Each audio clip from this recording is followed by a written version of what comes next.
Hi guys, welcome back to my YouTube channel and I hope आप मेरे को like और सब्सक्राइब कर रहे होगे। Thank you so much guys. तो गाइस, अभी आपको पता चला होगा निठारी केस में जो कल्प्रिट था वो बाइज्जत बरी हो गया 19 साल बाद। कोर्ट ने बोला लैक ऑफ एविडेंस। मतलब कितनी शॉकिंग बात है ये कि 19 साल ये केस चला और कुछ जस्टिस ही नहीं मिला उन बच्चों को।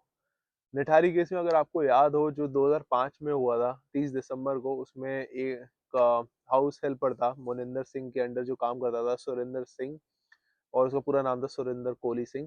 उसने बच्चों को 13 बच्चों को मार के उसके बॉडी पार्ट्स को नाली में डाल दिया था। इन दी एंड फिर जब मतलब शक गया उन पे, तो ऐसे गया कि वो जो बच्चे थे जब वो क्रॉस करते थे उसका घर, वहीं तक की क्लिपिंग आती थी। कैमरा में पता चला कि उसके आगे वो बच्चे जाते ही नहीं थे, कहीं दूसरे कैमरा जो उनके रास्ते में ही था वहां पे वो बच्चे विजिबल ही नहीं थे, तो उन पे ही शक गया।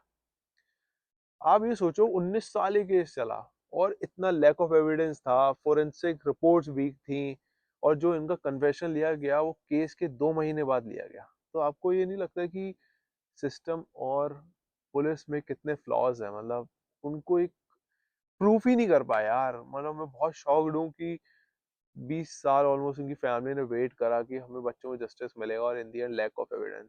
जब ये केस फाइल हुआ तो लोअर कोर्ट ने तो तुरंत ही डेथ सेंटेंस फाइल कर दिया, बट इंडियन का जुडिशरी सिस्टम, लोअर कोर्ट अगर देगा डेथ सेंटेंस तो पहले वो हाई कोर्ट पे जाएगा अप्रूवल के लिए। जब वो हाई कोर्ट गया ना, तब उनको पता चला यार इसमें तो केसेस में कोई ये तो दम ही नहीं है, सारे एविडेंस वीक हैं।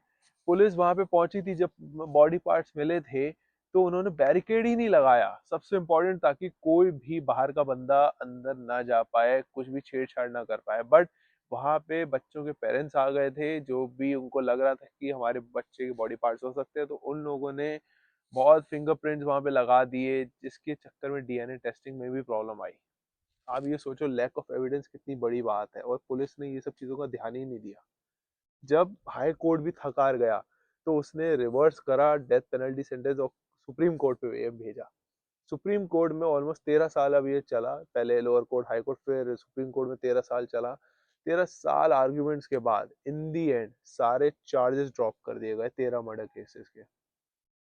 अब कितनी बड़ी बात है, मतलब 13 मर्डर करे और सारे केसेस ड्रॉप हो गए। अब बाइज्जत बरी हो गया है।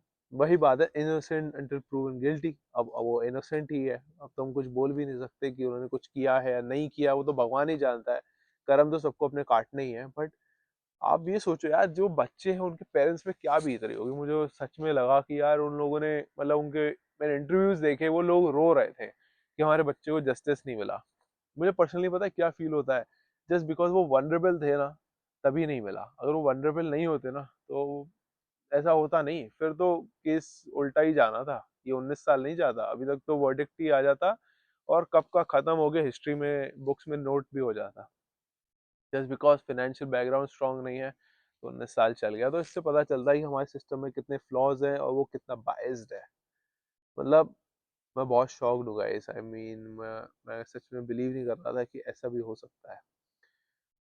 खैर वही है, अब कर्म है, सबको कर्म तो काटने ही है, उसको वो ऊपर जाके अपनी सजा काटेगा। अगर उसने करा हो, अगर नहीं करा है तो जिसने भी करा है वो काटे, बस जो है। और गाइज, अभी बॉम्ब ब्लास्ट भी हुआ है, तो प्लीज आप सेफ रहिए। अगर आप किसी से बात कर रहे हैं अननोन से भी, अगर मिलने का प्लान भी होता है, तो प्लीज कैंसिल कर दीजिए थोड़े टाइम, जब तक पुलिस एक प्रॉपर सेफ्टी मेजर्स को फॉलो करिए, जो जो पुलिस ने गाइडलाइंस बनाई है, ताकि हम सब सेफ रहें। Please guys, please be cautious, be safe, और अच्छे से मुस्कुराओ और मजे लो लाइफ के, बट ऐसे लो कि किसी को दुख ना पहुंचे। जय हिंद, जय Bharat, and please do like and subscribe guys.